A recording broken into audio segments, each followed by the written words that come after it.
Last day of practice before joint practices start tomorrow. What did we learn from today's practice?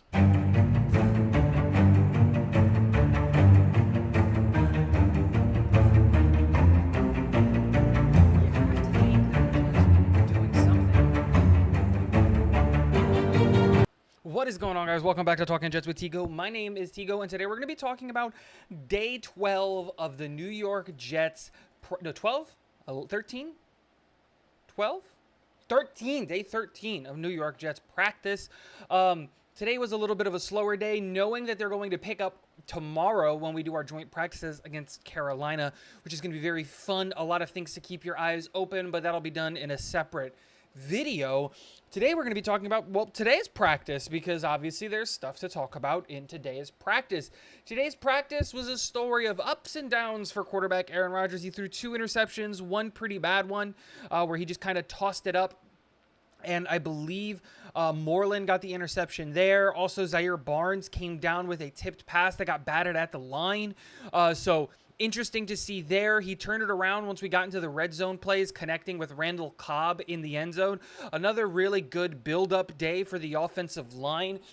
Billy Turner and Max Mitchell continue to rotate left tackle and right tackle for the first team, which is something that makes sense in terms of Max Mitchell rotating the left and the right. One thing that I really am against is the fact that Billy Turner is getting the first team reps. Billy Turner is not a good enough tackle to be playing on that first team, to let alone get first team reps. He shouldn't be getting second team reps.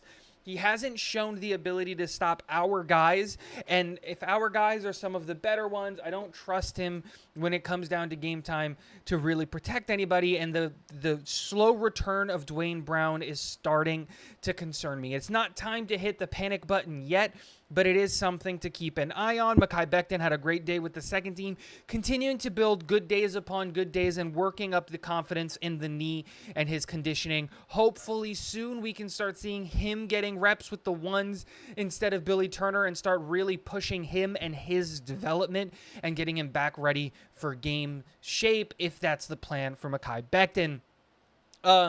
Still no Carl Lawson, Bryce Hall, or Garrett Wilson today at practice. Garrett Wilson obviously still recovering from the ankle, expected to practice tomorrow. Bryce Hall still obviously dealing with the knee, still practicing and doing up and down runs, but still doesn't have the ability to cut, plant his leg in the ground, and do all that up. So building up the confidence in the knee there. And then Carl Lawson obviously still dealing with some back tightness, being precautionary. And the good thing is that this continues to give Jermaine Johnson reps that he needs on the outside, because he continues to dominate at camp, which is just really good for the New York Jets, having all of that depth. Another really surprising star for today was Zach Wilson and Gibson. They connected on a couple of plays today. One highlight level play, really good play. Zach Wilson also hitting Kenny Yeboah with a really nice play today. Continuing to see Zach Wilson's development and what he's doing, but also the competition for wide receiver 6 is not as easy as we expected it to be, with Jason Brownlee running away with it. Gibson is making a really good shout to get that spot. Malik Taylor is also really pushing for that wide receiver 6 spot. And I think now that we're having these conversations, I don't know if Randall Cobb's job is 100% secure with the New York Jets. He doesn't have the legs that he used to. And with so many of these undrafted free agents and young wide receivers starting to look like studs in practice, there has to be a serious conversation about Randall Cobb and his spot on this team moving forward. And that's really it. We saw a lot of interesting people with the New York Jets, and a lot of interesting things happen today with the New York Jets. Like I said, an up and down day for Rodgers, which is kind of like his first bad day with the New York Jets, throwing 2 interceptions. But it wasn't helped by the fact that, our full wide receiver core isn't out there. And the secondary, from every report that I've seen, was just absolutely dominant. Jordan Whitehead and DJ Reed both had pass breakups today, reading the offense and really just bailing out the defense in like a big way. Not bailing out the defense, that's a bad word for it, but really like playing exceptionally well. A pleasant surprise for me for this camp has been just how good Jordan Whitehead has been.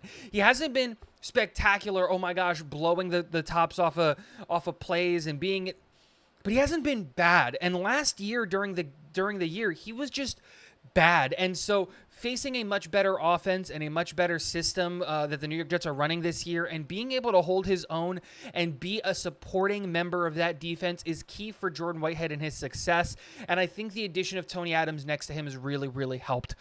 That's all that we have today for Jets day 13 of practice. Let me know what you thought in the comment section below about today's practice. Stay tuned. We have another video coming out today talking about and previewing the joint practice with Carolina, a great opportunity to scout some potential future Jets. That's all I got today. And last but not least, go Jets.